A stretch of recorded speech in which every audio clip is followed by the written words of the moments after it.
Sebuah satu serangan langsung saja. pukulan selamat datang yang dilakukan oleh Aska, tapi lagi-lagi bisa dihindari. Bisa dihindari. Terlihat tensi dari di ronde kedua ini meningkat. Vicky mencoba melakukan lebih banyak serangan kali ini. Bukanan. Tapi dibalas kita lihat kali ini. Bukanan dari Vicky. Wah, jual beli pukulan. Spinning back Spinning back fist itu dilakukan.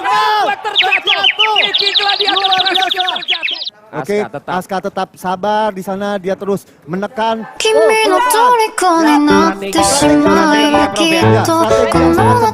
Cerdik dan rasional untuk dia sekarang. Iya. Terlihat tangan Vicky udah mulai turun ya. Benar, itu dia. Sudah Kombinasi lagi. Kombinasi lagi. 3 kali uppercut. Juga kepakai badan. Jatuh kedua kalinya. Terkena body shot.